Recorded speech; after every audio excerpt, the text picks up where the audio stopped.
that we've got a new driver.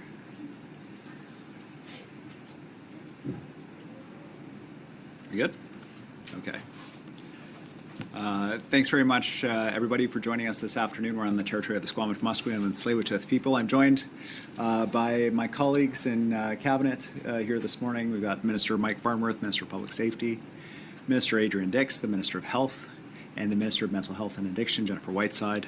We're also joined by senior police leadership in the province. We've got BPD Deputy Chief and BC Association of Chiefs of Police President Fiona Wilson. Thanks for joining us.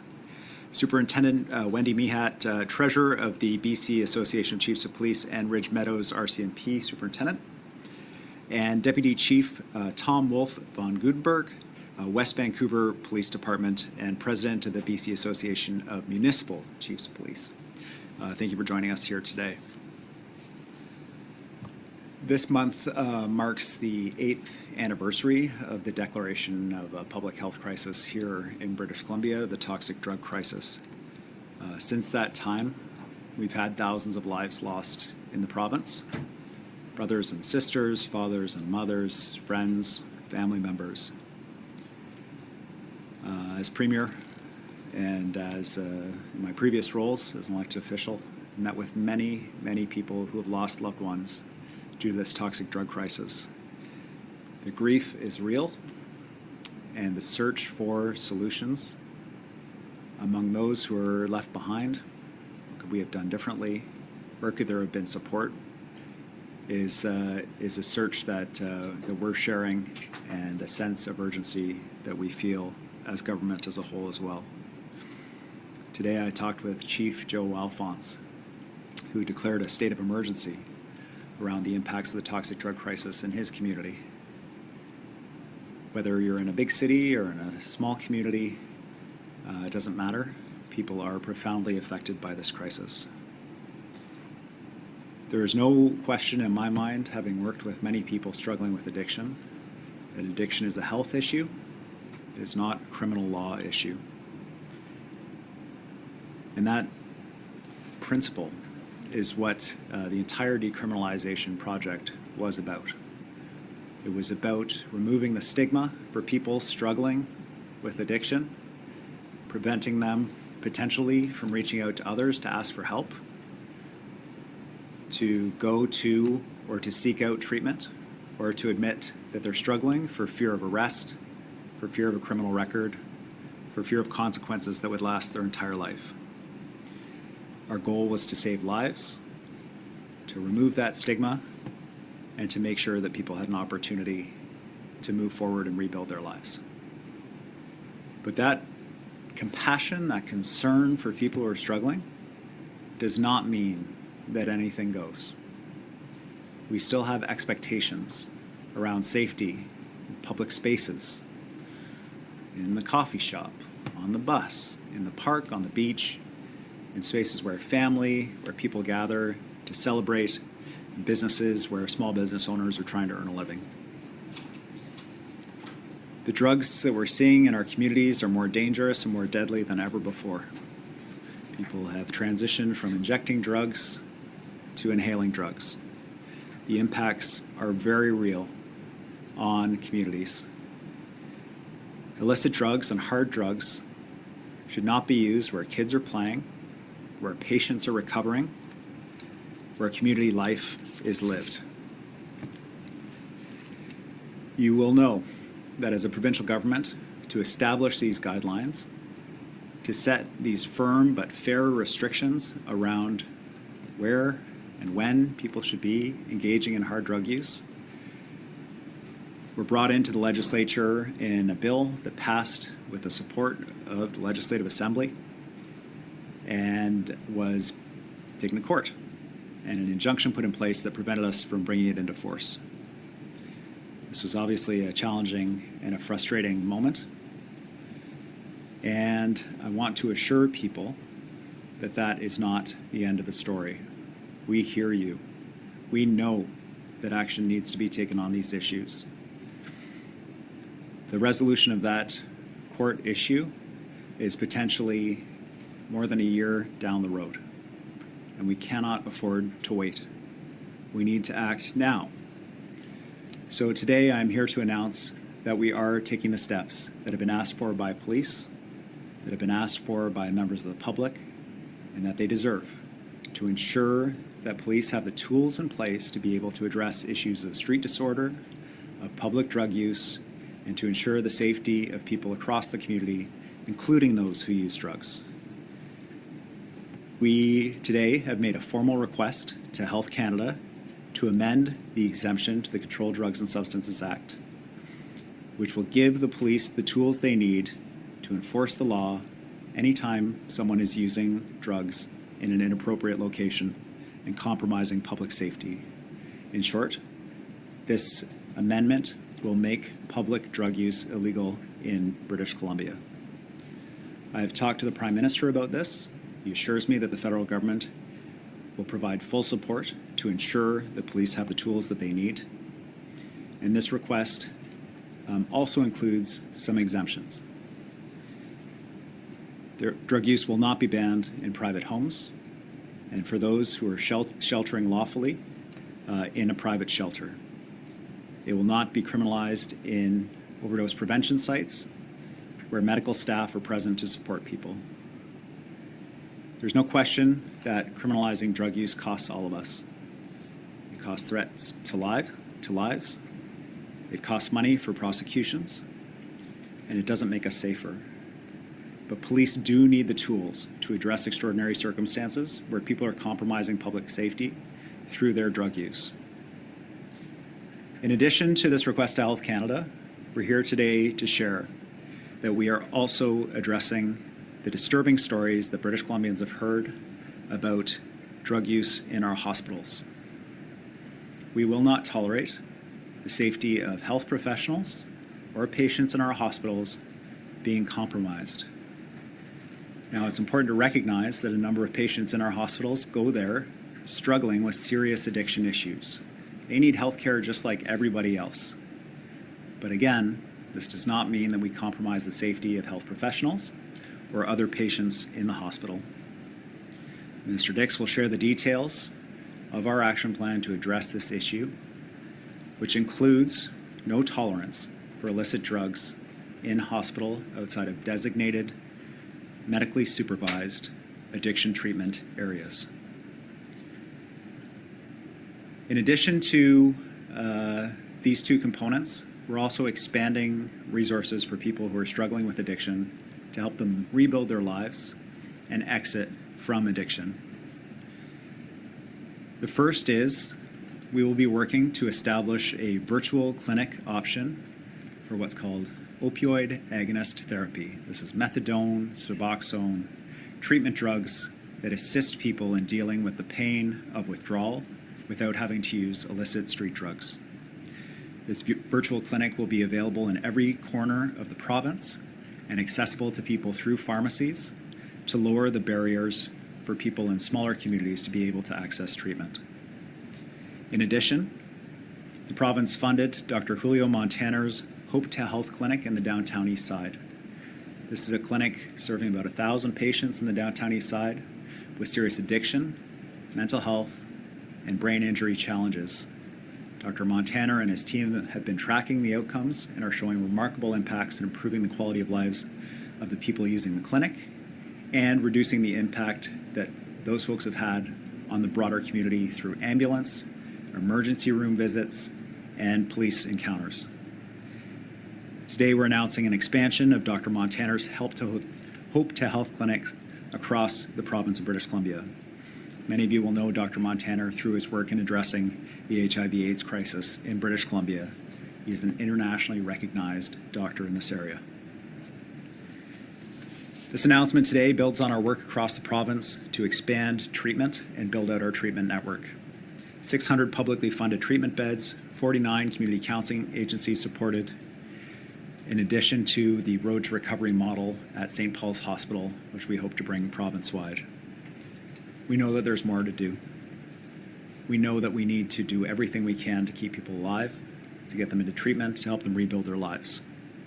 There is hope for people through treatment and recovery, and when people have that moment of clarity, when they reach out for assistance, we want them to be able to get it. We're committed to end this crisis, in a way that saves lives and ensures safer and stronger communities for everybody. With that, I'd like to pass it over to Fiona Wilson for her remarks. Fiona? Thank you very much, Premier Eby. My name is Deputy Chief Fiona Wilson of the Vancouver Police Department, and I'm also President of the British Columbia Association of Chiefs of Police. I'm pleased to be here today with Superintendent Wendy Mehat of Ridge Meadows RCMP, who is a fellow board member and also Treasurer of the British Columbia Association of Chiefs of Police.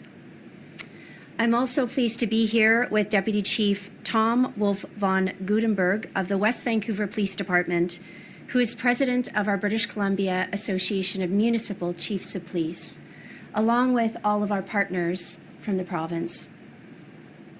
My colleagues and I here today represent the senior police leadership in British Columbia. Today marks an important moment for communities across this province as we address the issue of public drug consumption and the illicit drug toxicity crisis. As representatives of police agencies across BC, we stand united in our commitment to public safety and community well-being.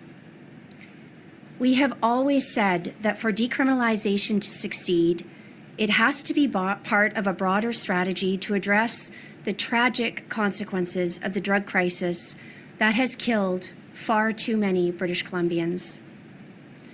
Treatment, education, prevention, and enforcement against predatory organized crime groups are equally important.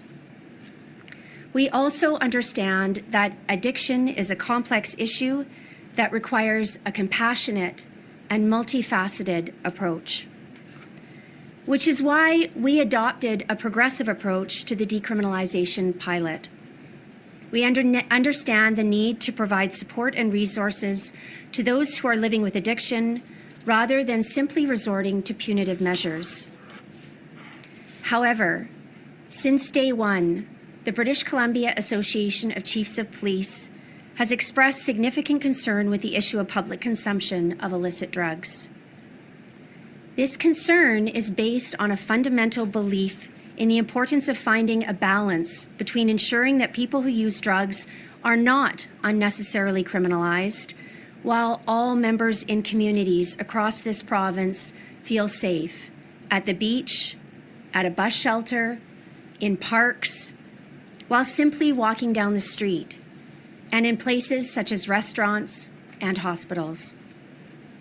We have strongly advocated for tools for our members to effectively do their job while directing individuals who use drugs towards alternate pathways of care. We have listened to the concerns expressed by communities, business leaders, and individuals regarding public drug consumption. We are also acutely aware of the adverse impact of illicit drugs in rural and Indigenous communities. We've heard loud and clear from the frontline police officers who continue to see the unintended ramifications that unchecked public drug use has on the safety and well-being of neighborhoods. And the feedback has been unequivocal. Public consumption is a significant issue that needs to be addressed, and major changes are required. We have been vocal about our concerns raised about open drug use, and we welcome the new restrictions announced today, particularly for places where children, youth, and families are present. These measures are a step forward in addressing the concerns raised by our communities and the police officers who serve them. Let me be perfectly clear. We do not wish to stigmatize people who struggle with drug addiction. We do not support putting people in jail simply because they have a substance use disorder. We remain committed to a compassionate and health-led approach that supports people living with substance use disorder while also addressing the very real concerns in our communities related to problematic drug use.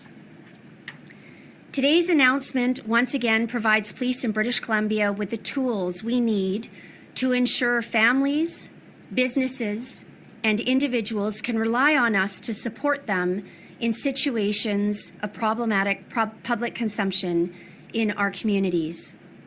We would like to thank the provincial and federal government for working to take these actions today and for listening to our concerns. Comprehensive training for police officers across British Columbia will be rolled out in the coming weeks to ensure these principles are maintained. The British Columbia Association of Chiefs of Police remains committed to working collaboratively with government agencies, community organizations, and other stakeholders to implement effective strategies that address substance use while prioritizing harm reduction and community safety. Together, we can create safer, healthier communities for all. Thank you.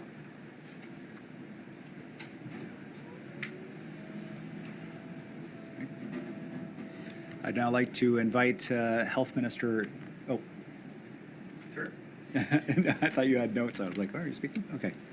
I'd like to, at this point, turn it over to the media for questions.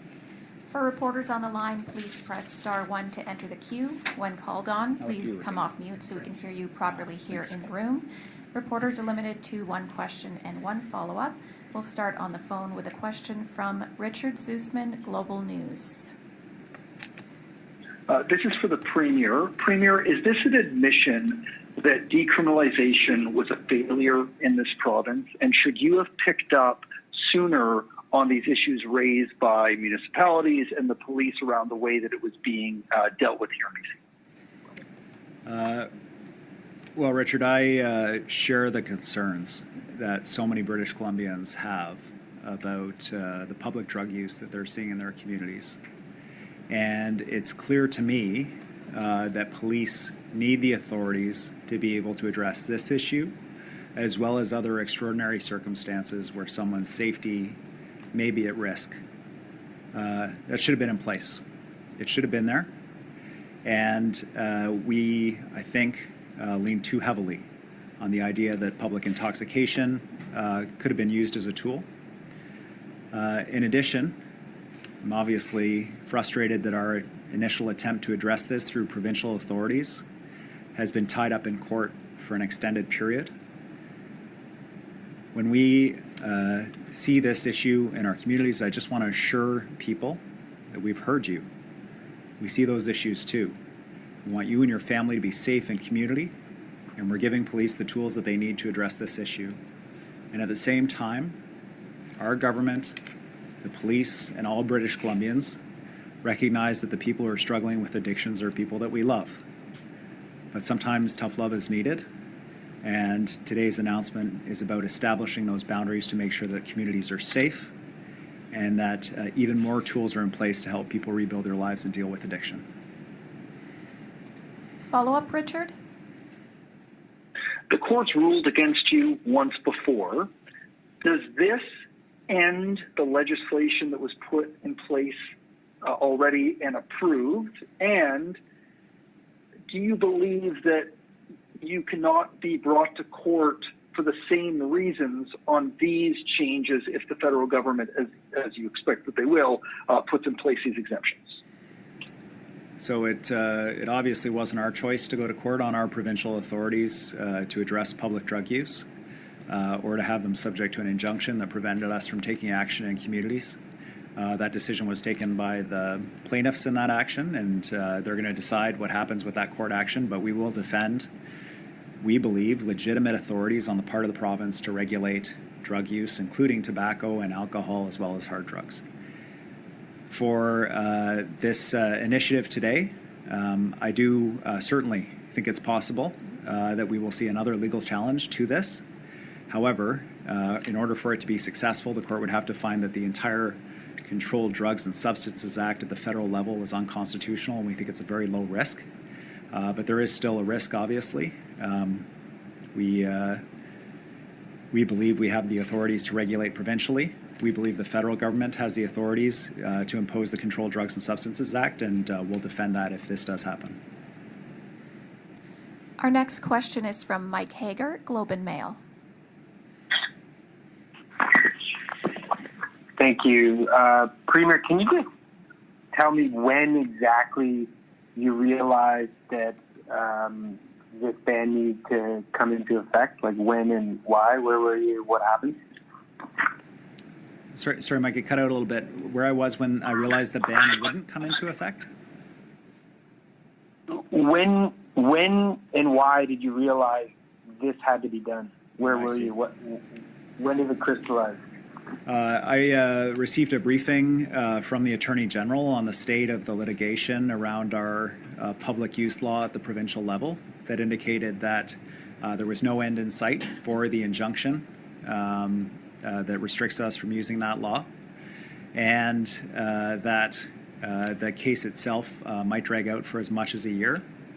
Was one component at the kind of government administration level that we were being restrained from being able to use our own authorities. And the second piece was that the quickly escalating situation on the ground, particularly in relation to hospitals and use in restaurants, where it became clear that even the authorities that we'd attempted to impose at the provincial level would have to be expanded further. Made it clear that we were going to have to take a different approach with the federal government to approach them for amendments to the certificate.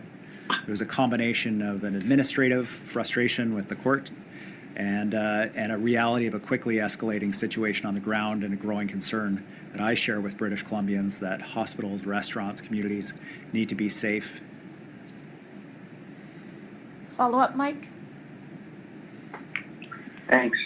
Sorry, when was the briefing on the injunction? And then maybe Ms. Wilson can answer. The guidance now will be for police not to arrest for simple possession unless it's exceptional circumstances.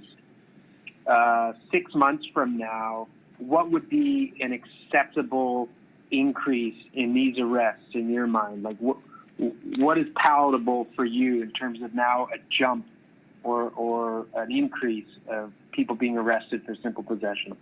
What could you stomach?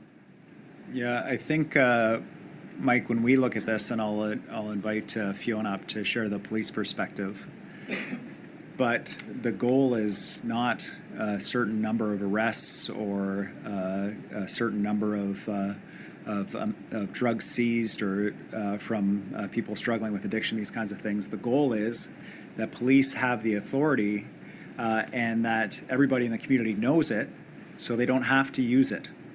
That when a police officer says, no, I'm sorry, this isn't the place where drugs are used, you need to go somewhere else, the person listens and follows that direction, hopefully and ideally to a site where there are medical professionals, connections to care, and potentially, if the person's in that space and ready, connections to addiction treatment.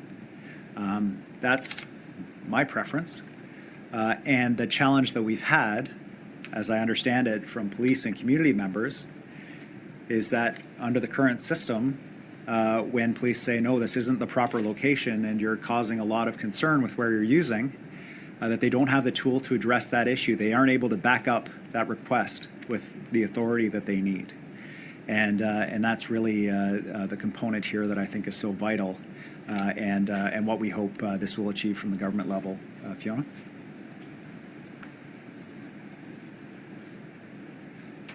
Hopefully this will move down. Yeah, it'll come down. Might take a minute. Thanks for the question, Mike. It's Deputy Chief Wilson here. So, police have long used their discretion when it comes to matters of arresting people with respect to personal possession of illicit narcotics.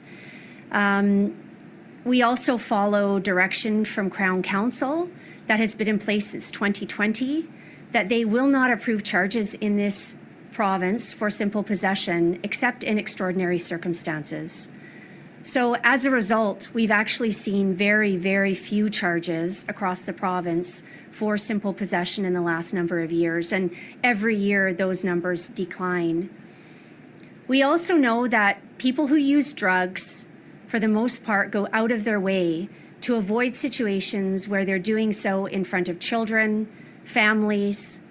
However, our police officers do need to have legal authority to intervene in those rare situations where people are using illicit drugs under circumstances that are problematic.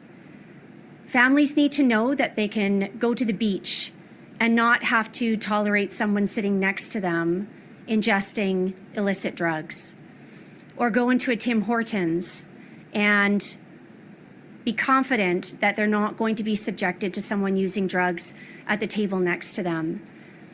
So what today gives is police the authority to deal with those rare circumstances of problematic public consumption.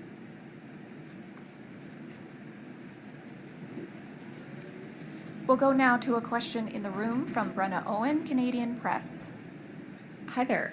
Yeah, thank you so much. So, Premier, you used the words quickly escalating as part of, one of the reasons why you chose this move at the moment. So, could you tell me a little bit more about that? To what extent was this illicit drug use happening in public spaces kind of after the decriminalization policy came in compared to beforehand?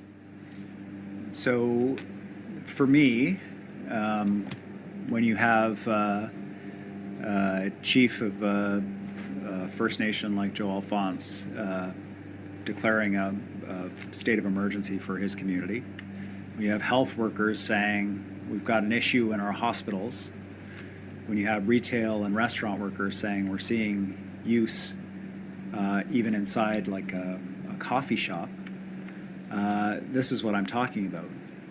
The initial provincial law that we introduced focused on common sense areas where people shouldn't be using drugs, in the doorways of businesses, bus stops, and so on.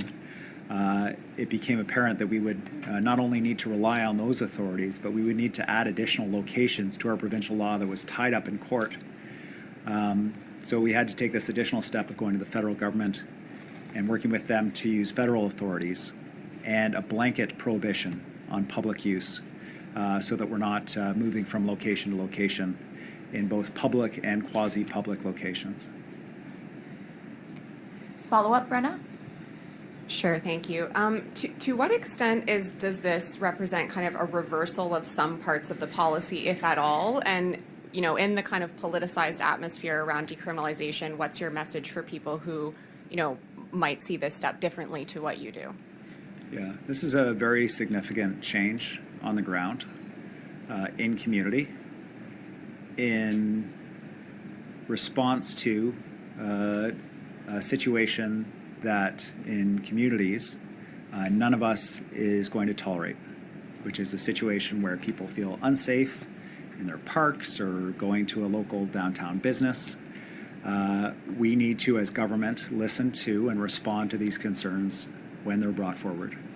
There's no question that this issue has been intensely politicized, and that's a reality, especially as we lead into the election. But I think that most British Columbians agree, regardless of political stripe, that those who are struggling with addiction need support, need health care, need addiction treatment, and we need to lower the barriers wherever we can to do that. And that public spaces where that we rely on to be open and accessible for everyone, to ensure safe and strong communities, need to be safe. And it's those twin values that I think are shared by the vast majority of British Columbians that we're trying to achieve with today's announcement. Creating spaces where people are safe to call 911 if someone overdoses at a house and not worry about potentially being arrested. They feel safe going to a drug testing site, that they feel safe going to an overdose prevention site, that they're not going to be arrested or face seizure of their drugs, to encourage them into those appropriate responses, those public health responses, but to also address the safety of the broader community as well. Our next question is from Monica Gould, City News. Hi, yes, thank you. Just wondering more about the next steps. What has the federal government said in terms of the BC government's attempt to get this exemption from Health Canada? How will it take to get this exemption? And when officially will we see this ban on public drug use take effect? We've been in communication with Health Canada and with our federal counterparts for a little bit now. They are fully expecting this. request from us that was formally delivered today. The Prime Minister committed to me that the federal government would work with us to deliver this. Minister Whiteside met with her federal counterpart today. They discussed this in detail and underlined the urgency for British Columbians for the federal government to make these amendments. I believe we have a strong federal partner in this, and I hope to see these changes as soon as possible. Follow-up, Monica? Yes. Some advocates might point out that there are people who are homeless and experiencing or battling addiction, and they might not have anywhere else to use drugs, especially with this ban coming into place. And keeping in mind that there are not safe injection sites in all neighborhoods and in all communities, what would your response be to those concerns? These are legitimate concerns that are captured in our request to Health Canada, where we recognize that the law has recognized that someone who's lawfully sheltering, who is homeless, that is their home, and that would also be exempted from our request to Health Canada. We'll go back to the phone for a question from Les Lane, Times columnist. Well, thanks. Premier, you tried in the fall to recriminalize drug use in a number of specified public areas. Supreme Court and the appeal court said no, they rejected it. And now you want an even wider, it's just a ban on public use, period, which is far broader than what you tried last fall. You want Ottawa to do that. Why do you think if Ottawa does it, they'll have a better chance than the chance that you're the attempt that you made? Thanks, Les. I'll get a little bit technical here just to clarify the distinction between what we're doing today and what we did through the legislation. Through the legislation, using our provincial authorities, we created an administrative offense of failing to follow the direction of a police officer when they tell you that you're not allowed to use drugs in a particular location. It was an effort on our part to address the public use issues while recognizing that at the provincial level we don't control the criminal law. The court looked at that and decided to put the injunction in place, and that court matter continues. The Controlled Drugs and Substances Act is a federal criminal law. It is tested almost daily in terms of its constitutionality by criminal defense lawyers across the country. It has been found to be constitutional again and again and again, including in communities that are hard hit by addiction, mental health issues, and our expectation is that while there is certainly a risk that someone will take us to court or take the federal government to court about the amendments to allow the Controlled Drugs and Substances Act to apply again for public use, that the risk of an injunction is low because of the fact that this law is tested so frequently and has been found to be constitutional so frequently. Follow-up, Les? Yeah, we're 14 months into a 3-year experiment, and you're making a massive change. You've said it's a very significant change. To the sort of impression that this wasn't very well thought out, given how dramatic the expansion is. Why didn't someone see this coming when, in all the work that went into this in the first place? Well, Les, there's no question that there are two pieces here. One is clearly from the outset, we should have had these authorities in place for police to be able to deal with that. There were certainly technical challenges about doing that, where you're simultaneously saying this is decriminalized, there's not an offense, but police are able to seize drugs or arrest. So there were technical challenges to that, but it's very clear in hindsight that those authorities should have been there. The second is that the nature of the crisis is also changing. The way that people are using drugs is changing. They're inhaling drugs rather than injecting them. The drugs themselves that they're using are changing. They are even more toxic than before. We're seeing more and more people with serious brain injuries that are using publicly and whose behavior is erratic and concerning to members of the public. And so we also need to change our approach again.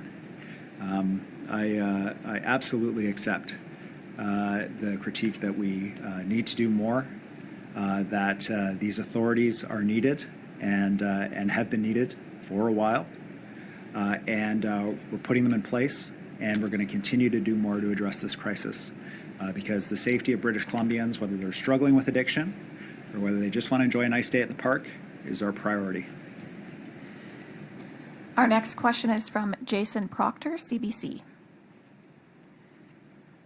Oh, yeah. I mean, even before this experiment, I mean, public drug consumption was an issue for many people in communities around BC. And, seeing the impact of drug use in terms of violence, prolific offending become a concern. And, the RCMP are facing a resourcing problem. I think about 1,500 vacancies around the province. Those realities are separate from decriminalization. So I'm wondering, I mean, at the end of the day, how much of a difference these changes are actually going to make to those concerns people have about the impact that drugs are having on their community? Yeah, thanks, Jason. It would be a mistake to see this as enabling a big crackdown of a huge number of arrests or something like that. That's not where the police are at. That's not where the government is at. What this is today, it's not a silver bullet for the toxic drug crisis either, or the impacts that we're seeing in community. But it is a significant change in that we have seen behavior during this toxic drug crisis from people who are really struggling in a bunch of different ways, and also some criminal elements as well that we will not tolerate in this province, and that police need the tools to be able to address. And so this change, while significant, while important, will address those extraordinary circumstances and those situations that are really concerning to British Columbians when they see them. It is not the full answer, which is why we have also paired it up with additional resources for people who are struggling with addiction, with the Hope to Health clinic model rolling out across the province, with the virtual clinic for people to be able to access these treatment medications easily in communities right across the province. It will take an attack from all angles going at this to drive down the deaths and ensure safe communities, and we're going to keep doing that work. Follow-up, Jason? With regards to to Les's point, the Chief Justice in the ruling on the injunction case said laws forcing drug users out of public spaces might lead to death, financial and psychological harm for people already at threat because of addiction. And as you say, I mean, the Controlled Drugs and Substances Act is tested, daily in court. But, from a very high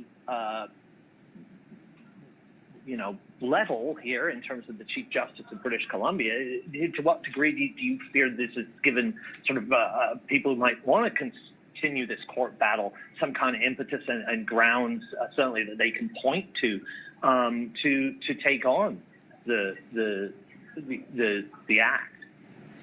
Yeah, thanks, Jason. So I think that the litigation to date has properly considered the rights and the lives and the dignity of people struggling with addiction. What evidence hasn't been in front of the court, and that we will ultimately lead in that if the case does continue, and that we would lead in any action related to any of this, is the impact on communities of public spaces where people are using publicly, or where predatory drug dealers are using exemptions to undermine the safety of the community. That evidence also has to be in front of the court. And we'll make sure it's available to the court, whether it's in that provincial action or in any action that people bring forward, because there's a balancing piece of work we have to do here of having compassion for, concern for people struggling with addiction, getting the support they need, encouraging them to call 911 if someone is overdosed, encouraging them to use the safe safe consumption sites, and on the other hand, protecting the broader community as well, making sure that people feel safe and are safe in their communities, in their hospitals, in their coffee shops, and so on the bus. This is critically important as well, and the court, like government, needs to balance these sets of rights of two important and often overlapping groups. We'll go next to Vaughn Palmer, Vancouver Sun. Hello, Premier. Thank you for doing this. I hear you today saying that from the outset we should have had these authorities in place. It's very clear they should have been there from the outset. And yet, every time this spring, the problems with decriminalization were brought up in the House, I never once heard you or your ministers admit there were things that should have been in place from the outset. On the contrary, you and your ministers said again and again, pointed your fingers at the critics, said you all supported this too from the outset. In light of that, of your refusal month after month to acknowledge this needed to be done, why should the public believe your sincerity today? Well, Vaughn, and I say this with deference because I know who I'm talking to, it's not correct. We introduced a bill in the House that was explicitly designed to address this issue. We had extensive debate where we explained why we thought we needed an additional provincial law to control problematic public drug use. And we passed that bill in the House. That bill would be in effect right now if there hadn't been an injunction. It is important to recognize that all parties, such as they existed at the time, certainly all electeds at the time, did support decriminalization to remove that stigma from people, to give them a chance to get the help they needed to keep people alive. That's in politics, when we have these debates, that's an important thing to note. And it's important to note that the government heard British Columbians about this issue, brought in a provincial law, have been working hard to get it implemented. And when it's stuck, and it is stuck right now, that we don't give up, that we hear people. They need safe communities. They need us to address this, and that we have now gone to the federal government to take a different approach to address those core issues and expand it to ensure that people are safe right across our communities. Follow-up, Vaughn? Yeah, do you have any sense, Premier, of what kind of additional resources, security, trained staff, nurses, medical practitioners it's going to take to make these changes work in the hospitals? Because it sounds complicated, and I didn't find the explanations all that persuasive today. I'm going to pass that to the Health Minister, Vaughn. Thanks. Thank you for the question, Vaughn. First of all, with respect to relational security, we brought in a relational security model based on the advocacy of nurses and healthcare workers in BC more than a year ago now. We built that out to 320 people, and we will be building it out more. If what we sometimes call perimeter security, more of that is required, we will do that as well. We're in the midst of the most successful health human resources program the province has ever felt, and resources are significantly in place for that. What's going to change, what's clear in the hospital, is that everyone who comes to the hospital needs to know that there is a prohibition on the use of illicit substances. We know that many people who come to the hospital are dealing with serious addictions, and they need to deal with those addictions under the direction, under medical supervision of health professionals, doctors, and others. And we need to add resources in order to support them to do that. And we absolutely intend to do so. We had last year a record year in hiring of nurses, a record year in the hiring of doctors and health sciences professionals and healthcare workers. And this is critical, I think, to the success of that. Hospitals need to be safe for all patients. Hospitals need to be safe for all staff. And it is critical also to ensure that we retain and we have the healthcare professionals we need in the future, while focusing on the specific needs of patients. And that's precisely what we're putting in place. We'll go next to Wolf Deppner, Black Press. Yes, thank you, Premier. Thank you for taking my question. I want to go back to the timing of these changes.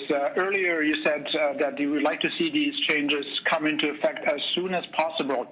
Can you be more precise as to what type of time frame you're looking at here, please?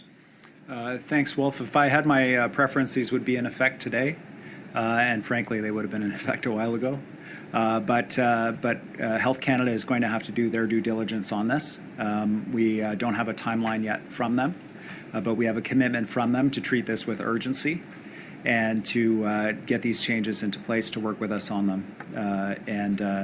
And so my hope is as quick as possible, and we'll provide all the resources and support we can from our side to make sure that that's the case.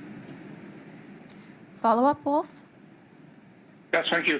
Earlier you spoke about the escalating situation on the ground as well as the ongoing legal issues. You talked about the legal issues, but the situation on the ground is escalating. And what gives you the confidence that the situation won't escalate beyond the point where you will have to say, we'll just have to end decriminalization? Thank you.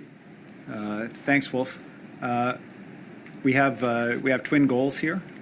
We have the goal of public safety, safe communities, and giving people a chance to get into treatment, to call for help when they need it, if somebody's overdosing, and to be able to rebuild their lives and to be able to access those services. We're trying to balance those. There will inevitably be issues that we need to address going forward. This is an ongoing crisis and a changing crisis. The drugs are changing. The way people are using the drugs are changing. We're going to need to continually respond to these different issues.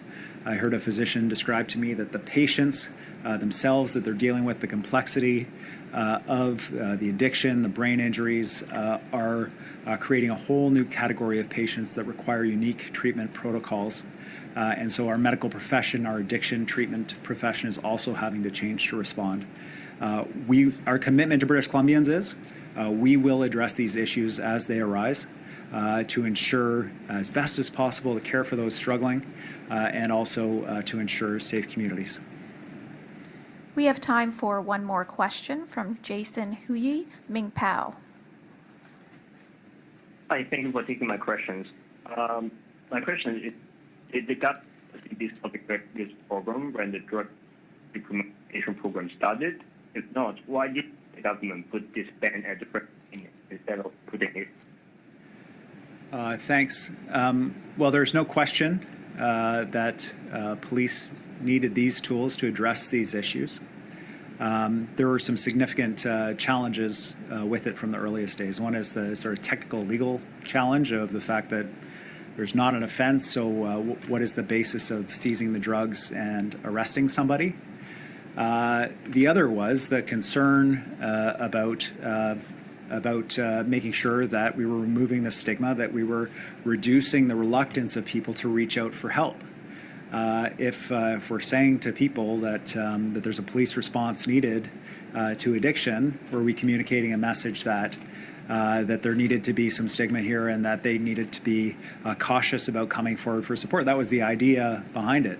Now, clearly, with the benefit of hindsight, police needed those authorities, and I think the goals of minimizing stigma, of encouraging and providing that opportunity for people to come forward with help, were important and critical goals that still inform our policy today.